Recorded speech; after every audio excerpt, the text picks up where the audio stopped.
So Maz has obviously had to go. We've got like 10 minutes left because we have to shoot as well. Yeah. It's obviously been a very, very negative podcast.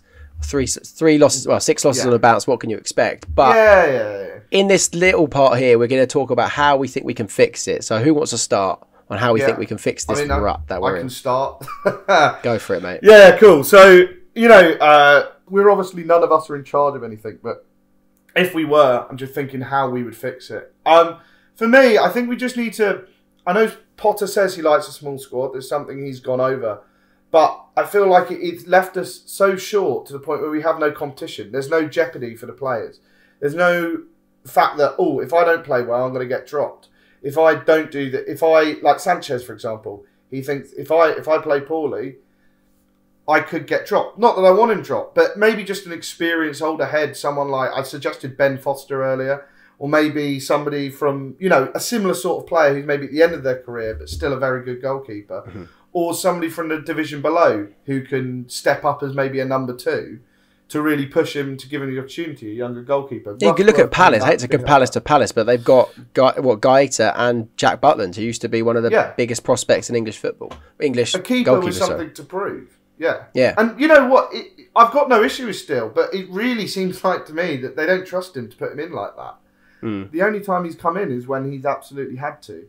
For me, also, I just think, in terms of the atmosphere, I think a goal will genuinely fix that. Yeah. I think that's 9 hours, Jack. 9 hours. Well, exactly. I just think, we can moan about the atmosphere. People aren't doing enough. We don't sing enough. At the end of the day, if the football's crap, you don't always sing. We're not the things that British crowds do best. And Palace obviously do well with their ultras. And the difference between German football, when they have good atmospheres, is just about the constant noise. It's not even really about watching the game when they're making all this noise. It's just about the constant noise. Palace, to be fair to them, do that very well at Selhurst Park. What we need to do, and I don't think we need to go copy Palace, is what English crowds are good at, is reacting. For example, that video of Leeds at the weekend, I think you retweeted it, Ryan, where everybody shouts, go on, like that. Go on. That sounds amazing.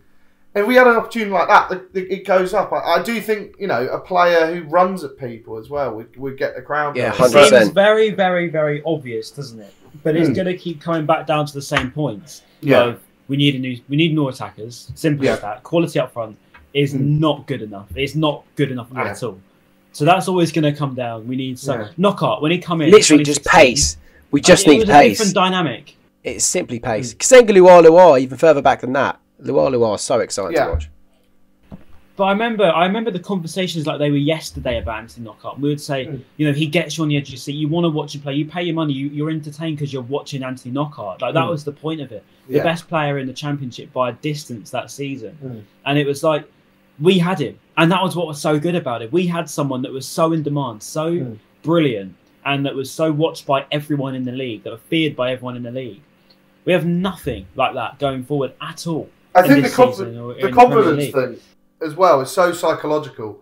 Yeah. The squad maybe need to work that out, because the confidence has dropped from earlier in the season. What that is, I don't know why it's dropped. And then I do think as well, in terms of the empty seats, something needs to change with that. There needs to be a way that the club either get people to come to the stadium and make sure they actually turn up, or a way to get them to stay to the end. I understand with transport, whatever, it's not good. There's only one man who can do something about that.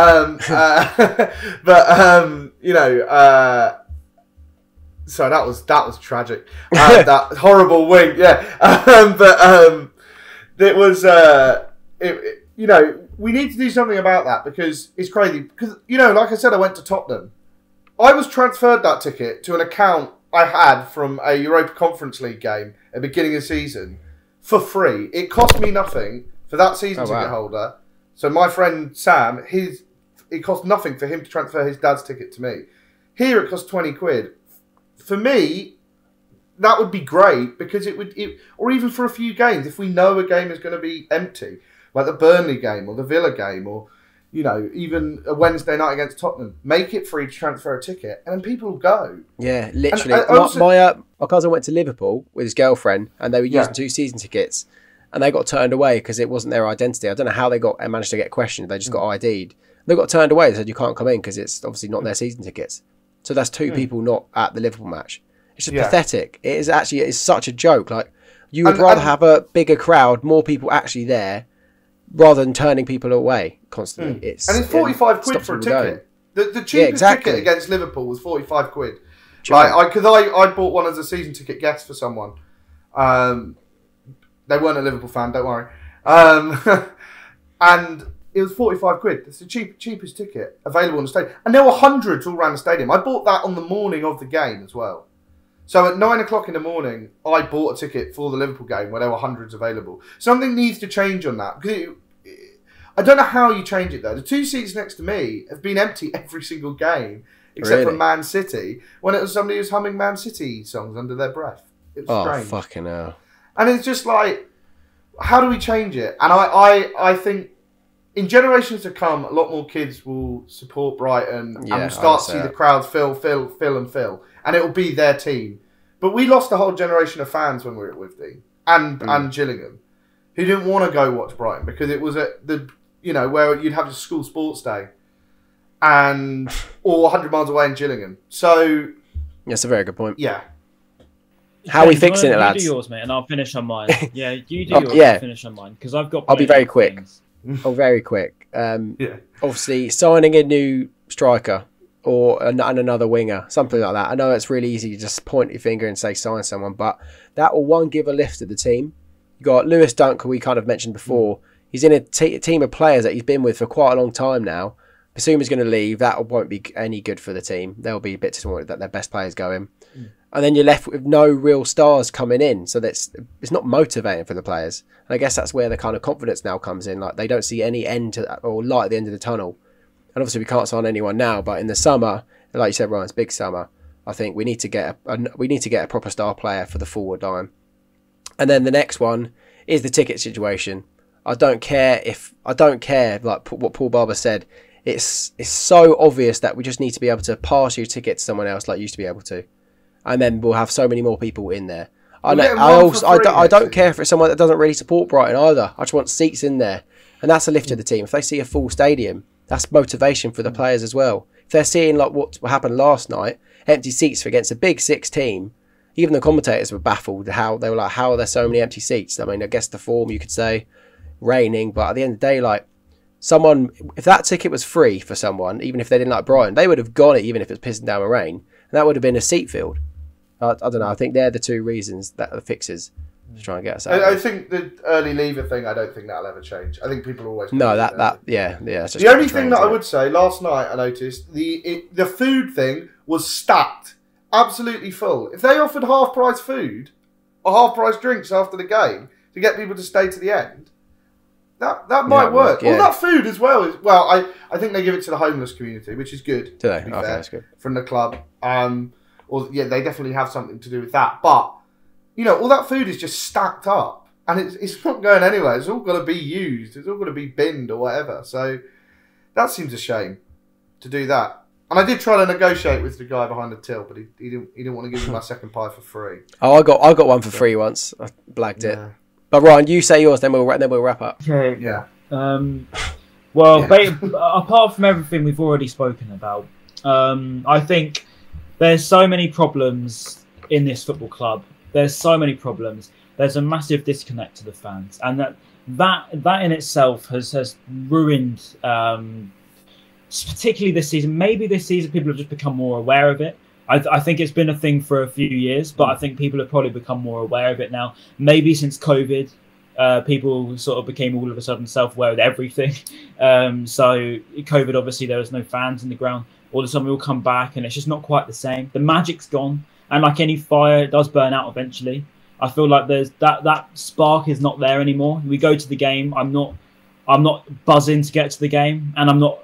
You know what I mean? I stay to the end of every game. I never leave early, but at the end of the game, I do just go. Like I didn't applaud the players off yesterday because I didn't think they deserved it, and I do normally, but I just couldn't be bothered yesterday. To be honest, I don't know why. Yeah, I normally do, to be fair, but I just because it's your team. But last night I was tired. It was wet. It was cold, and I just couldn't be bothered. I just watched that absolute rubbish, and I just thought, you know what?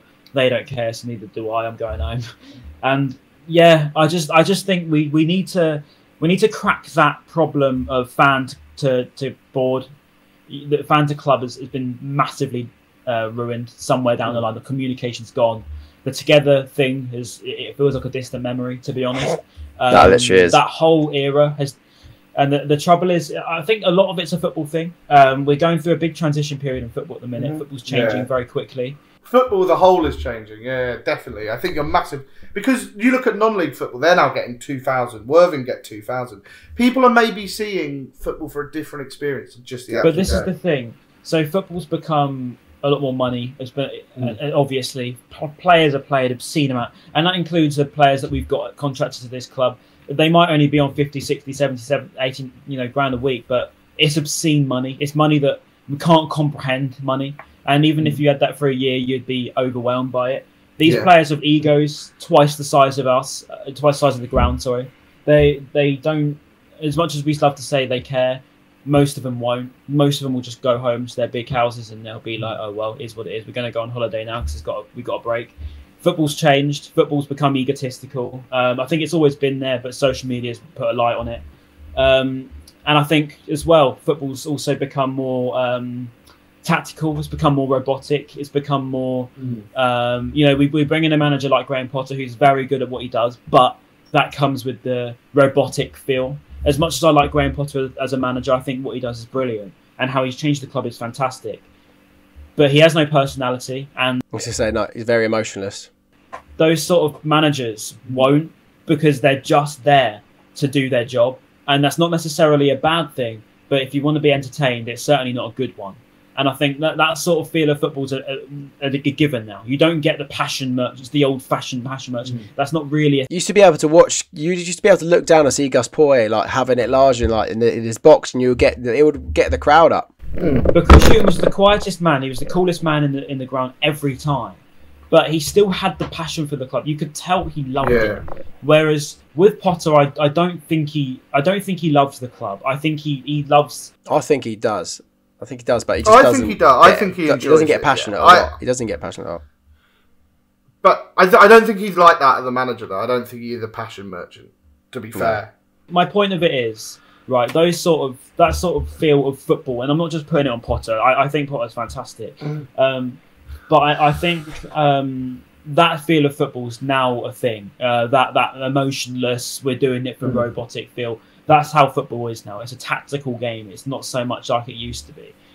So that's a general thing. But for the club, the least you need is to not be charging fans to transfer their ticket. You want to be enticing them to want to come to the game. You don't want to be pushing them further away because, Paul Barber's done a lot of questionable things over recent times. The Tottenham situation's enough to get you outraged again. Things like that. Bottle caps, stupid things like that. I don't get that. Bloody Spurs fan threw one on the pitch. Did you see that? The away ends? Because it was open though, so there's no bottle cap on it, was there? Right. Yeah, that's true. That's why it went everywhere. The feel that the Barbers put across is this corporate nature, but it goes through the whole club. The whole club have it, right? So no one will be wrong, and that's what Barber's statements always stand, and he will not listen. And I'm not saying that Barber's a bad businessman because he's fantastic at what he does, but I think his connection to fans is minimal. Hopefully this fan advisory board will help because we need some sort of miracle. We need some fans in there. What needs to happen?